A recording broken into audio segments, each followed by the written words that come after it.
Government Accountability Office des États-Unis. C'est l'équivalent là, du vérificateur général. Il a accordé une entrevue à la CBC et il a dit que les F-35, le modèle que les Canadiens s'apprêtaient à acheter, allait plutôt coûter de 110 à 115 millions de dollars par appareil et pas 75 millions comme le disent les conservateurs ou encore la Défense nationale canadienne. Il a dit qu'au fil de ses études, et il en a fait beaucoup, Michael Sullivan, il n'est jamais tombé sur le chiffre de 75 millions. Et selon lui, notre défense nationale ici ne s'est pas comptée. En plus, il y a eu, en mars, le directeur parlementaire du budget au Canada, Kevin Page, qui, lui, est arrivé au montant de 128 millions, donc encore plus pour chaque appareil. Malgré ça, les conservateurs sont persuadés que la Défense nationale a raison dans son évaluation des coûts. On écoute le candidat conservateur dans Mégantic l'érable, Christian Paradis. Nous, ici au pays, on a des experts non partisans de la Défense nationale qui, encore une fois, sont convaincus que leurs coûts sont les bons. Et là, pourquoi? C'est que la méthodologie part du fait qu'on calcule au niveau des coûts réels et on n'emploie pas la vieille formule passée qui allait selon le poids de l'appareil. Ce n'est plus ça aujourd'hui. La façon de faire, c'est selon les coûts réels. Voilà, M. Paradis, là-dessus. Quand on écoute l'opposition, par contre, les arguments comme ceux-là ne les impressionnent pas beaucoup. Non, pas du tout. Pourquoi? Parce que l'opposition a toujours dit que les conservateurs lui cachaient de l'information dans ce dossier. C'est d'ailleurs une des raisons pour lesquelles on est en pleine campagne électorale. Ils sont certains dans l'opposition que les prix ont beaucoup augmenté, notamment parce que le programme connaît des retards importants. Et selon le Bloc québécois, le prix de cet avion de chasse n'a pas fini d'augmenter si on écoute Claude Bachand, candidat du Bloc dans Saint-Jean. C'est une espèce de contrat collectif entre 9 nations et les États-Unis. Et c'est un contrat de gouvernement à gouvernement. Et c'est basé sur le fait que, par exemple, la Grande-Bretagne doit en acheter tant, le Danemark doit en acheter tant. C'est tous les signataires finalement de l'entente de principe. Si jamais il y a des gens qui disent nous, on veut plus en acheter autant, ben ça a une incidence sur tout le monde. Michel, il y a déjà certains pays comme la Grande-Bretagne qui envisagent d'en commander beaucoup moins parce que le prix a trop augmenté. Et si le coût était fixé en fonction de l'achat de 3000 avions ou plus, et si la liste de commandes baisse, bien évidemment, le prix va continuer, lui, d'augmenter. Oui, ça, c'est une règle de marché qu'on connaît assez bien. Oui.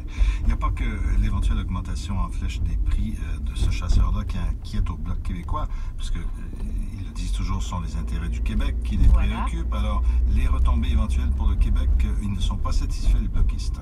Non, parce que c'est un modèle d'affaires qui est complètement différent de ce qu'on connaît d'habitude. Vous l'avez entendu, c'est une entente entre 9 pays pour la conception et la fabrication.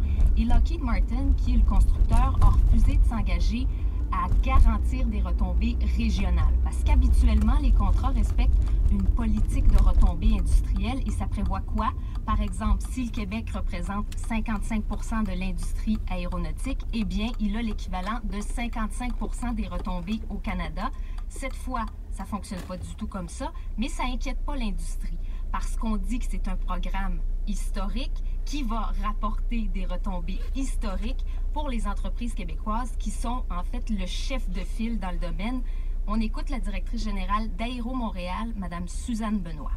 On ne connaît pas encore quelles seront les retombées exactes parce que c'est un projet, comme je vous disais, les pays alliés vont en acheter. Ensuite, les pays non alliés vont vouloir en acheter. Fait que ça va être des contrats qui vont se poursuivre sur un horizon de 30 ans.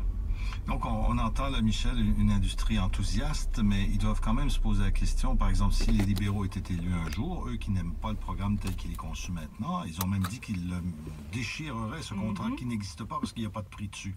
Et ça, ça les inquiète pas? Ça les inquiète beaucoup parce que les libéraux l'ont dit, ce n'est qu'une entente et on l'abolit. Si on arrive au pouvoir, on l'abolit. Ce qu'ils expliquent, les libéraux, c'est que la gestion dans le dossier est inacceptable à tout point de vue. Ce qui est intéressant à savoir, c'est que si on l'annule, cette entente-là, comme ce n'est pas un contrat encore, le contrat devait être signé en 2014, eh bien, il n'y a pas de pénalité rattachée à ça. L'industrie et les conservateurs vont vous dire on a investi beaucoup en recherche et développement, l'équivalent d'à peu près 180 millions de dollars, et ça, ce sera perdu. Et l'industrie a peur aussi d'une chose, c'est que si on sort de la conception et de la fabrication des F-35, bien, nos entreprises québécoises soient éjectées du processus par Lockheed Martin. Et Michel, les conservateurs, et j'ai parlé à plusieurs personnes là, depuis le début de la recherche, ils aiment bien rappeler le fameux contrat des hélicoptères, vous vous en souvenez sûrement, résilié en 93 par les libéraux. On n'a toujours pas remplacé les Sea King au Canada et les conservateurs nous disent on ne peut absolument pas recréer la même situation avec les CF-35. 35. Les Anglais ont une expression « This bird won't fly ». On ne sait pas si celui-là volera ou pas, mais en tout cas, on va finir d'en parler. Michel Lamarche, merci. Merci. Au revoir.